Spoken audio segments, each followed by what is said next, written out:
You have reached the public testimonial line for the National Association for Anatopic Studies. If you have dialed this number by mistake, hang up now. Otherwise, press 4 to continue. Okay. Progressing beyond this point implies that you are a first-hand witness to an event or series of events that defy any conventional explanation. You might describe the experience as extraordinary, uncanny, or even supernatural. Such events have been classified by the association as anatopic occurrences and have been reported in many forms, ranging from seemingly inconsequential to potentially life-threatening. Know that your story is valuable to us and could potentially contribute to the advancement of humanity's comprehension of these phenomena. At the tone, recount your experience in as much detail as possible. When you are finished, simply hang up the line.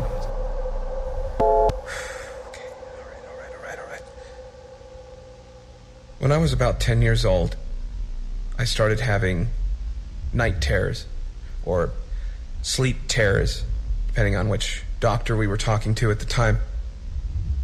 With all that's been going on recently, I've been thinking about it more and more. I've even been going over it with my dad. He's helped me with some of the details I can't quite remember. But I do remember it was the summer, just before first grade. I had my first attack. That morning was still pretty clear in my mind. I didn't even know something had happened until my parents had sat me down in the living room. Both of them were acting strange, and I was worried I was in trouble for something. They told me I had gotten up in the middle of the night, started pacing around the house. My dad got out of bed, tried to send me back to my room. He's told me that was the first time anything ever happened to me growing up. Something that he and Mom couldn't quite explain. He said he found me pacing around, just looking jet awake, shuffling back and forth. He said it looked like I was searching for something. Occasionally, I'd stop and look around, confused. It took him off guard. He knew something wasn't right, and it took him a minute to realize I didn't even seem to notice him. So he called out my name. Talking to my father now about all this so many years later, he still shudders when he talks about it. He's admitted to me that he was terrified that first night. Says I really freaked him out. As soon as I heard his voice, I apparently snapped around to face him. He says I looked blank, uncanny.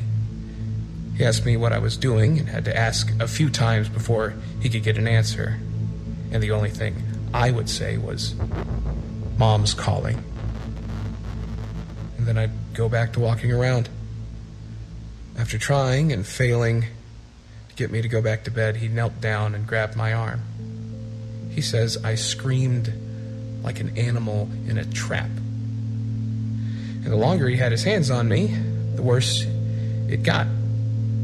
Mom was in there in no time. Of course, she had leapt out of bed and was bolt awake by the time she sprinted around the corner into the kitchen. I kept screaming, "Mom's calling. Mom's calling. Mommy's calling and I can't find her." Stuff like that.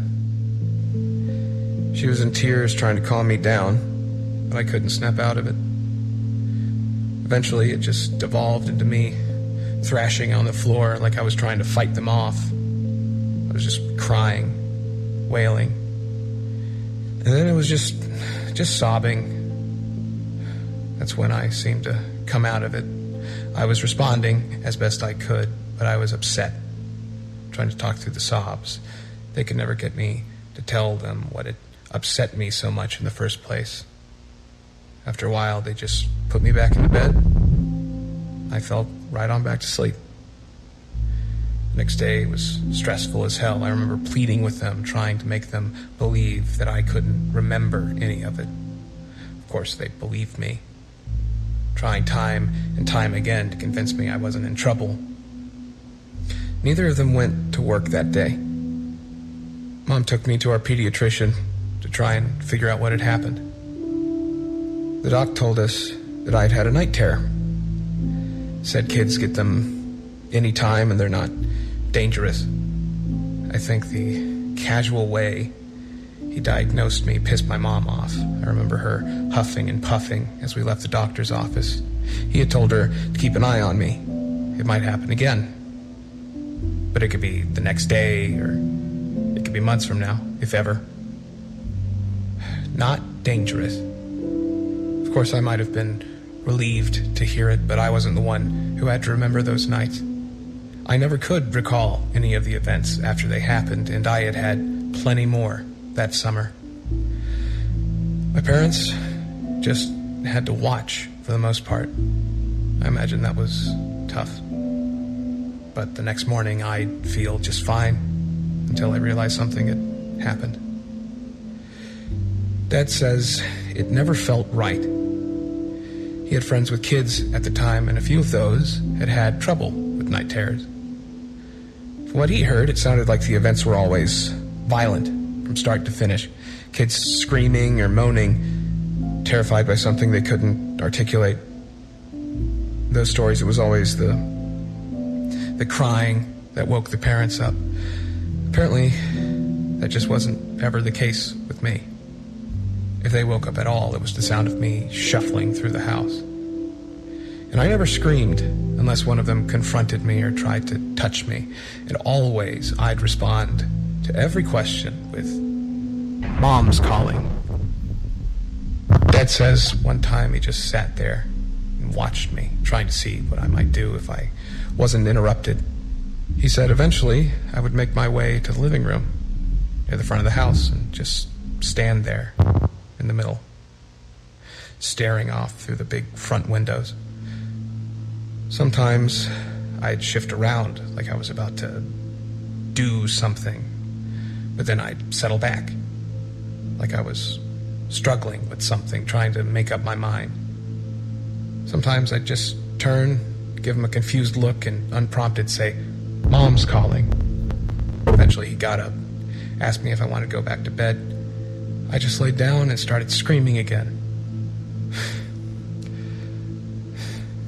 Hearing him tell this story, I feel sorry for him, trying to wait it all out, only for it to end the same old way every time. Naturally, the biggest fear for the both of them was that I'd leave the house like that and wander off into the woods. We lived in a relatively remote part of the county, and if I got lost out there, well. So they took measures.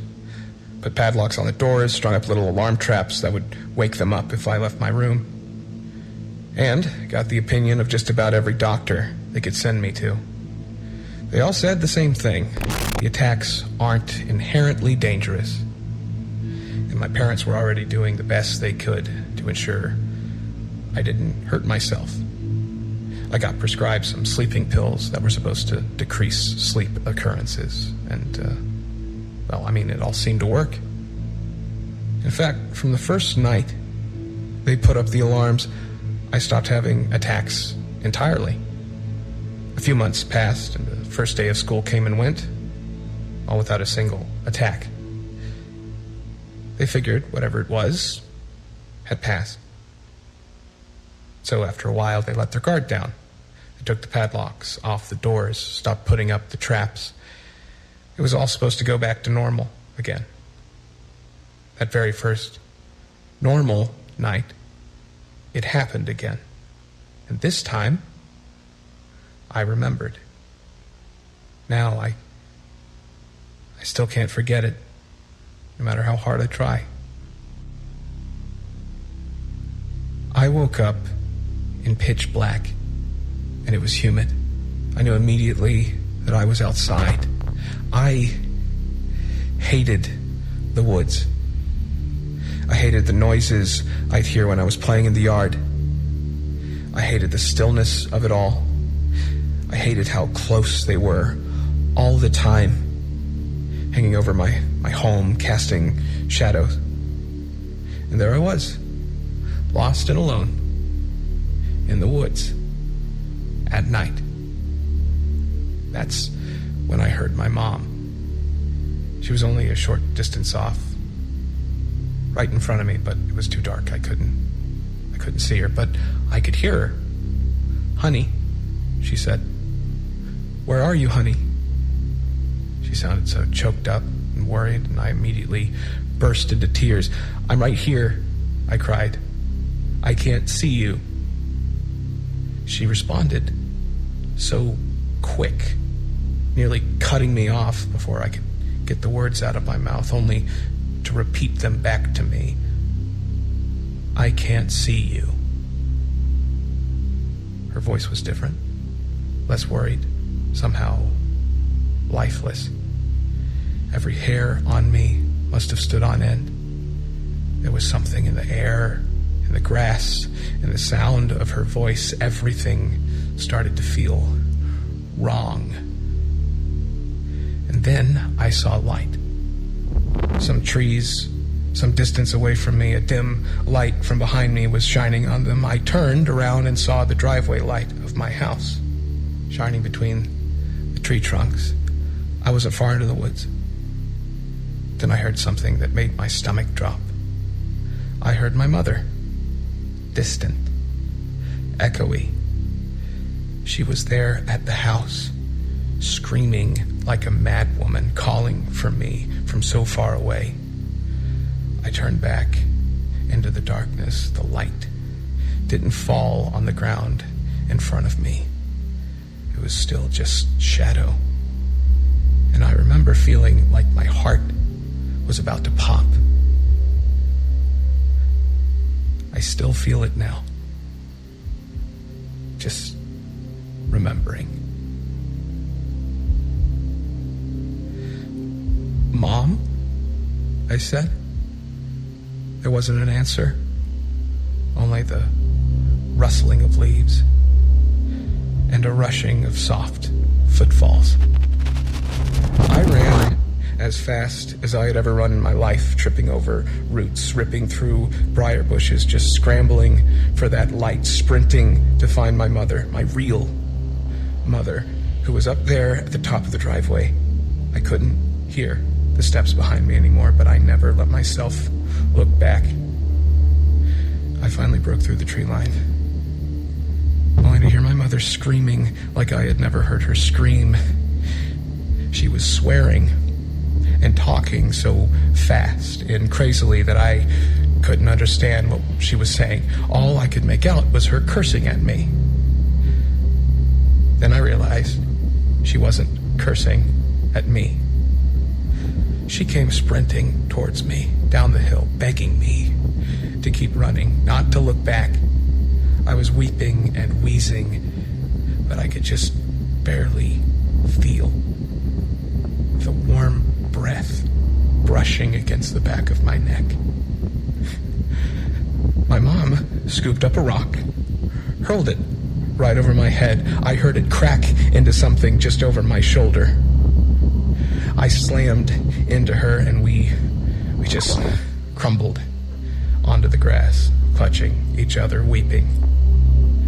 Between gasps, I heard her scream, "Never come back," over and over again.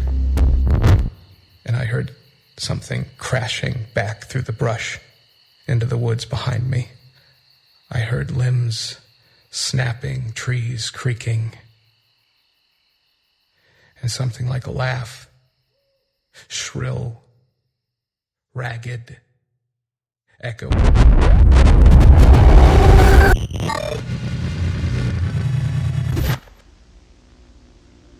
I never could get Mom to talk about that night, though I remember it all.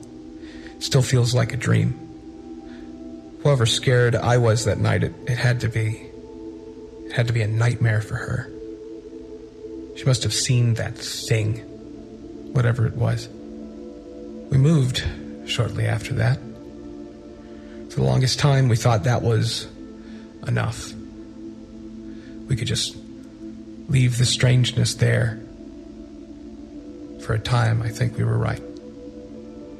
But now all this, it's like the world is at a tilt everywhere I go. Maybe it's just fate.